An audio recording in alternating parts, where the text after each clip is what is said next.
La noche triste. El día que Tenochtitlán lloró sangre. Esta noche vamos a hablar de una de las noches más aterradoras de la historia. 30 de junio de 1520 Nun, una ciudad flotante en medio de un lago en Tenochtitlán, la capital del imperio más poderoso de Mesoamérica, y dentro de ella, atrapados como ratas en una jaula de oro, 400 españoles que acaban de darse cuenta de algo horrible. Al conquistar una ciudad, es fácil. Salir vivo de ella es otra historia. Ahora, apaga las luces, ponte cómodo, y viajemos a esa noche. A la noche en que el oro se convirtió en ancla. A la noche en que un ejército se ahogó en su propia codicia. A la noche que los españoles llamaron la noche triste y los mexicas llamaron justicia. La trampa dorada. Para entender esta noche, necesitas entender cómo llegaron aquí.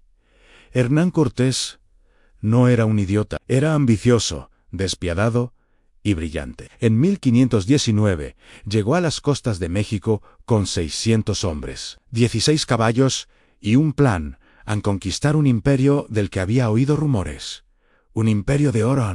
Y lo hizo, pero no con la espada, con palabras. Cortés entró en Tenochtitlán como invitado. Moctezuma, el tlatoani del imperio mexica, lo recibió con honores. ¿Por qué? Porque Moctezuma estaba confundido. Había profecía, había señales, había miedo, y Cortés, con su armadura brillante y sus caballos que los mexicas nunca habían visto, parecía algo más que humano. Los españoles no podían creer lo que veían. Tenochtitlán era más grande que cualquier ciudad europea. 300.000 habitantes, calzadas flotantes, palacios de piedra, mercados con miles de comerciantes, jardines colgantes, acueductos. Esta no era una aldea salvaje, era una metrópoli. Y el oro en Dios. El oro estaba en todas partes, en los templos, en los palacios, en las máscaras ceremoniales. Los españoles no podían dejar de mirarlo, no podían dejar de imaginarlo fundido, cargado en barcos, llevado de vuelta a España, donde los convertiría en hombres ricos. Pero hubo un problema. Cortés, paranoico y calculador, decidió tomar a Moctezuma como rehén, en su propio palacio, delante de su propio pueblo. Fue una jugada audaz. Funcionó por un tiempo. Meses pasaron. Los españoles vivían como reyes, custodiados por un emperador prisionero, pero afuera, en las calles, la ciudad comenzaba a hervir. Los mexicas no son tontos, sabían lo que estaba pasando, y estaban furiosos. Entonces vino la masacre del Templo Mayor. Mientras los mexicas celebraban una festividad religiosa, los españoles bajo el mando de Pedro de Alvarado mataron a sacerdotes, nobles, danzantes, sin razón, sin provocación, solo por miedo, y tal vez por diversión. Ese fue el momento en la ciudad explotó. Ya no eran invitados, eran enemigos. Y ahora 400 hombres estaban rodeados por 300.000. Moctezuma intentó calmar a su pueblo. Subió a una azotea, habló, pidió paz en su pueblo, lo apedreó. Días después, estaba muerto.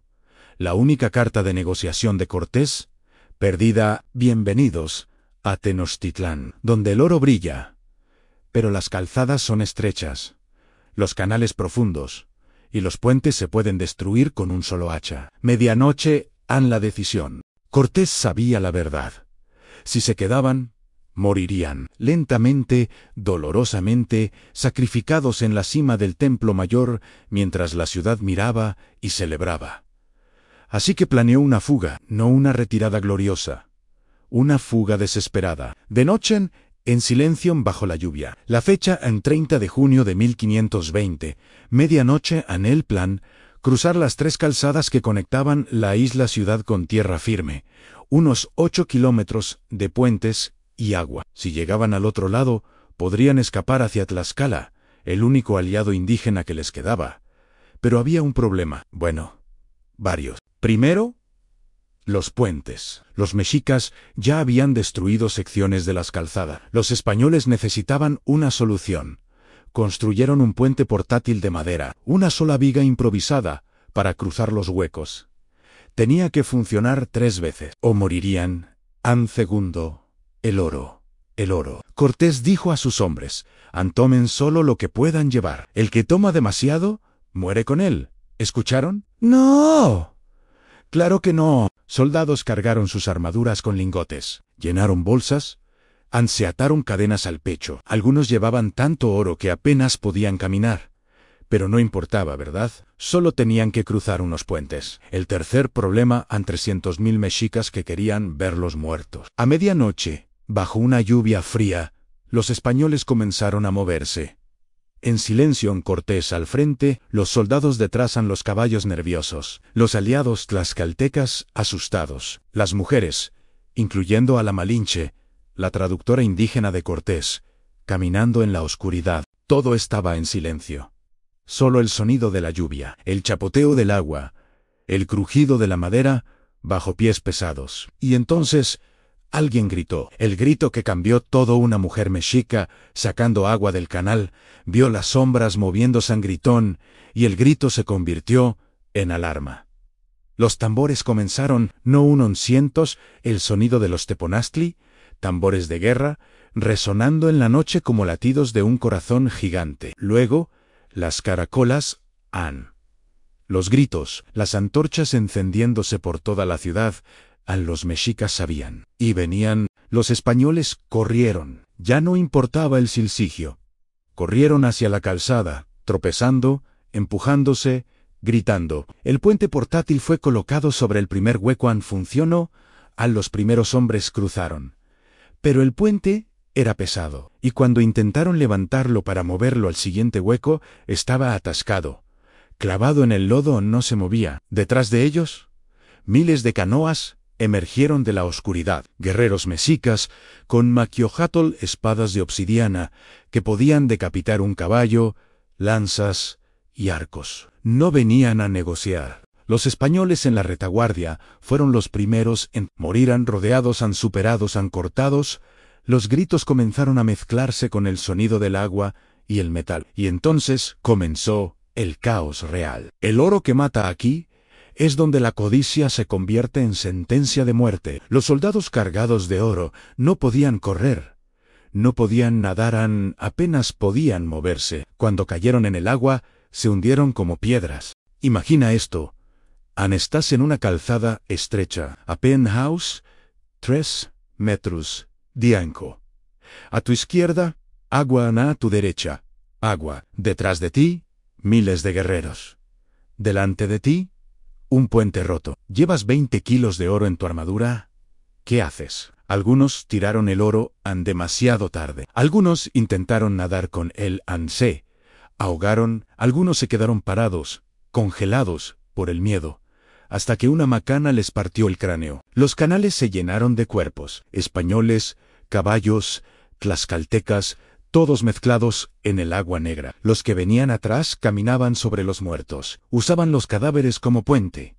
Cortés, al frente, ya había cruzado, se dio la vuelta y vio el infierno detrás de él, sus hombres muriendo, su ejército destrozándose, su imperio de oro hundiéndose en el lago. Algunos registros dicen que lloró, otros dicen que solo observó, calculando cuántos hombres le quedaban. La batalla duró horas. En la oscuridad, bajo la lluvia, con el sonido de tambores y gritos llenando el aire. No era una batalla, era una masacre. Al amanecer, los supervivientes llegaron a tierra firme, mojados, ensangrentados, traumatizados.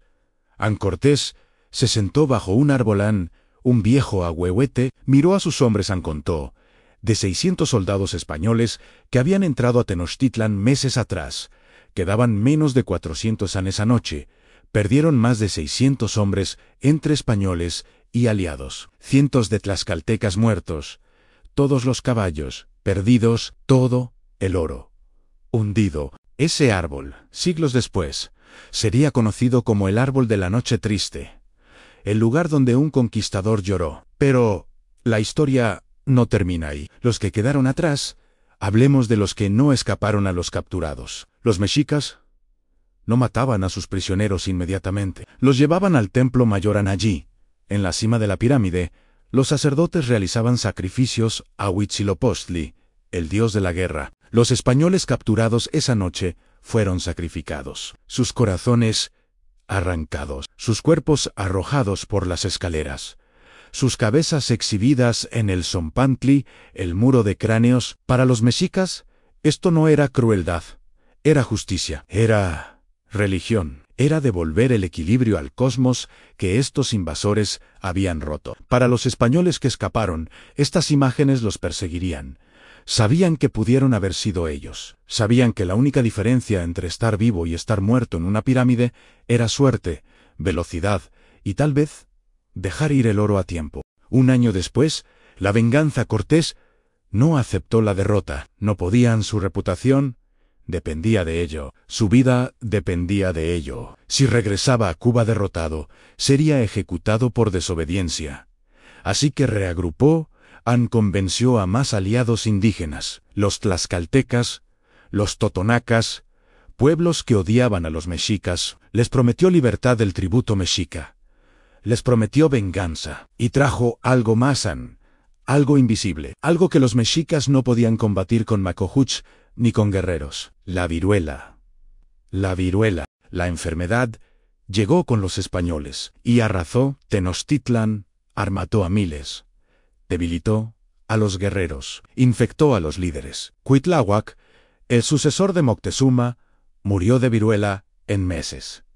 En mayo de 1521, Cortés regresó, con miles de guerreros indígenas, con bergantines construidos para navegar el lago, con cañones al asedio. Duró 93 días.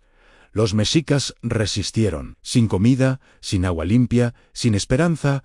Comieron raíces, comieron corteza. Algunos comieron a los muertos. El 13 de agosto de 1521, Tenochtitlan cayó. Cuauhtémoc, el último emperador mexica, fue capturado. La ciudad fue destruida piedra por piedra. La noche triste fue vengada, pero el precio fue una civilización. ¿Legado a quién? Cuenta la historia hoy. La noche triste es recordada de manera muy diferente dependiendo de dónde estés. En España, durante siglos fue vista como una tragedia heroica. Hombres valientes escapando de salvajes paganos. Cortés, el héroe, la conquista justificada. En México, es un símbolo de resistencia. La noche en que Tenochtitlan dijo no. La noche en que los invasores huyeron es un recordatorio de que antes de ser conquistados, lucharon. Pero la verdad es más complicada, siempre lo es. Cortés no era solo un villano, era un producto de su tiempo, ambicioso, brutal, pero también brillante. Negoció, manipuló y sobrevivió en situaciones imposibles. Los mexicas no eran solo víctimas, eran un imperio. Conquistaron, esclavizaron y sacrificaron a otros pueblos. Por eso tantos indígenas se aliaron con los españoles. La Malinche, la traductora indígena, es vista en México como traidora, pero era una mujer esclavizada que hizo lo que tenía que hacer para sobrevivir. ¿Quiénes somos nosotros, 500 años después, para juzgarla? ¿Y el oro que hundió a tantos hombres en el lago de Texcoco? ¿Sabes qué? Nunca fue recuperado. Está ahí abajo, en algún lugar bajo la Ciudad de México moderna. Toneladas de oro, perdido en el lodo esperando lo que la noche triste nos enseña. Entonces, ¿qué aprendemos de una noche de hace 500 años, cuando hombres murieron ahogados en oro y sangre? Primero, la codicia tiene peso literalmente en los hombres que vivieron fueron los que soltaron el oro. Los que murieron fueron los que no pudieron dejarlo ir. Es una metáfora, pero también es literal. Segundo, ningún imperio es invencible. Los mexicas pensaron que su ciudad flotante era impenetrable. Los españoles pensaron que su tecnología los hacía invulnerables. Ambos estaban equivocados. Tercero, la historia no es simple. No hay héroes perfectos. No hay villanos absolutos. Solo hay humanos tomando decisiones imposibles en situaciones terribles. Y finalmente, las historias perduran. Tenochtitlan cayó, pero su memoria no. La noche triste no es solo historia, es mito, es trauma, es orgullo, dependiendo de quién la cuente. Cortés lloró bajo ese árbol, pero un año después, caminó sobre las ruinas de la ciudad que lo derrotó. Los mexicas ganaron esa noche, pero perdieron el imperio, y el oro que causó todo esto todavía está en el fondo del lago, recordándonos que a veces lo que más deseamos es exactamente lo que nos mata. Epílogo: el árbol. Sigue ahí.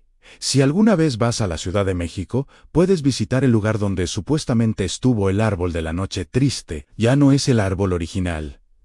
Ese murió hace siglos, pero plantaron otro, porque las historias necesitan lugares, necesitan raíces. Párate allí, un momento, imagina, 30 de junio de 1520, y lluvia fría, hombres corriendo en oro, hundiéndose en tambores resonando, gritos en español y náhuatl mezclándose en la noche. Imagina a Cortés, sentado, mojado, mirando a los ojos a los hombres que sobrevivieron, sabiendo que mañana tendrá que decidir, huir para siempre o regresar y quemar el mundo. Imagina a los guerreros mexicas regresando a Tenochtitlan con prisioneros, con armas capturadas, creyendo que habían ganado, sin saber que la viruela ya estaba entre ellos, sin saber que en un año su ciudad sería polvo. La noche triste no fue el final, fue el intermedio, la pausa entre la conquista y la destrucción, y nos recuerda algo importante en la historia.